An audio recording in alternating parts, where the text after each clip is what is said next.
And joining me now is Colin Clarke, Director of Research at the Soufan Center, to talk about the piece that he has published in this week's Cipher Brief about the Trump administration's counterterrorism policy choices and why he and his co-author, Christopher Costa, who's a Cipher Brief expert, believe that those choices and that policy should begin at the Golan Heights. Colin, welcome. It's nice to have you here. Thank you so much for having me. Why the Golan Heights?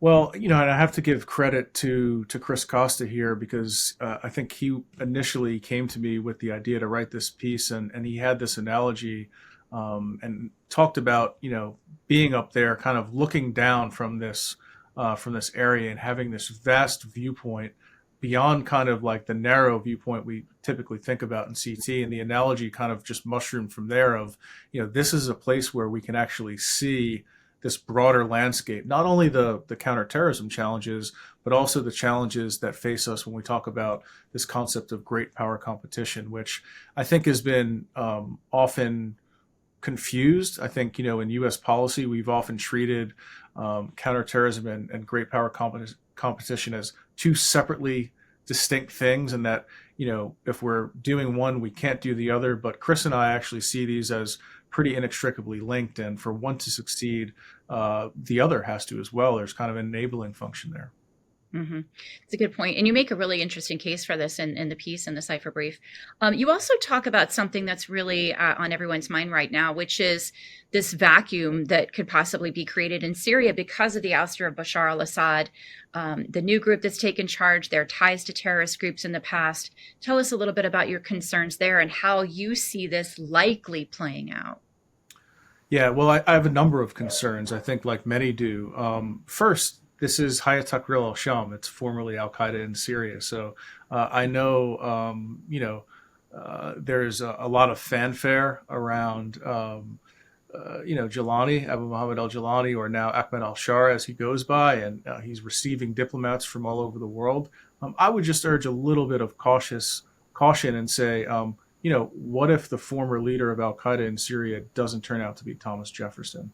To me, there's a lot still to be determined here. And yes, he's saying the right things, he's doing the right things, but we're in early days here. And I think, that's one of my concerns. The other is, even if Jilani is good to his word of preventing Syria from becoming a launching pad for transnational terrorism, that's his goal. It's what he's saying. But does he have the capability to do that?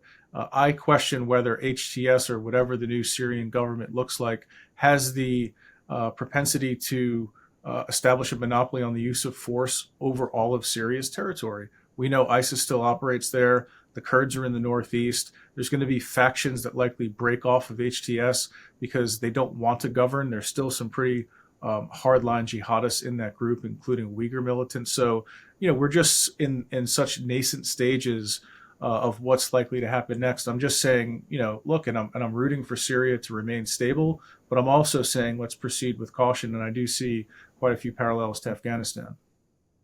Yeah, which is not what anyone wants to hear when you're thinking about how these groups reconstitute and then grow.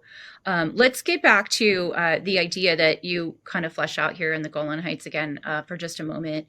A lot of people were very concerned at the beginning of the Gaza war that we were kind of seeing a prime opportunity for the radicalization of a whole new tranche of terrorists. And both of the former, either the former director of the National Counterterrorism Center and then the director currently have said that we are now in a new era of global terrorism. Can you just kind of pull together your thoughts for me on how you think that's changed and then how you think it will continue to change in this first year of the Trump administration? Well, I think that assessment's correct. If you look at the impact that October 7th has had on the terrorist threat landscape, and we name check Brian Jenkins in there, we're talking about how transformative that event has been, that singular event. You layer on top of that the collapse of the Assad regime, going back to his father Hafez, that's 5 decades of rule by one family, and there's a lot of second and third order consequences of what's likely to come next. For me, the biggest one, and I was trying to explain it the other day to someone, I said, maybe it's the opposite of a black swan, in terms of black swans being really difficult to predict. I look at the prisons and detention centers in northeast Syria. I see the Kurds kind of being challenged there. If the Turks go after them, ISIS is going to be eyeing those prisons for a breaking the walls type prison break campaign, probably more intense than what we saw in Al Hasaka in January 2022. I mean, just kind of a slow motion train wreck that we're all watching. I think few would be surprised if that happened. Not only would it help bolster ISIS manpower, but it'd be a huge boon to the group's propaganda. So these are all day one issues, as Chris would call them, for the Trump administration. And, you know, just looking at the attack in New Orleans, the power that this group still retains to, you know, put out violent propaganda that resonates with Westerners, including Americans, including former military veterans. I think, you know, many have asked me, are we on the surge of a new kind of wave of homegrown terrorism in the West? I think we've been in steady state. I've been warning about this. And as you know, the threat kind of ebbs and flows with, you know, a couple of different factors and variables, the big ones being geopolitical events, and we just discussed October 7th and the fall of the Assad regime, and the other being our counterterrorism pressure.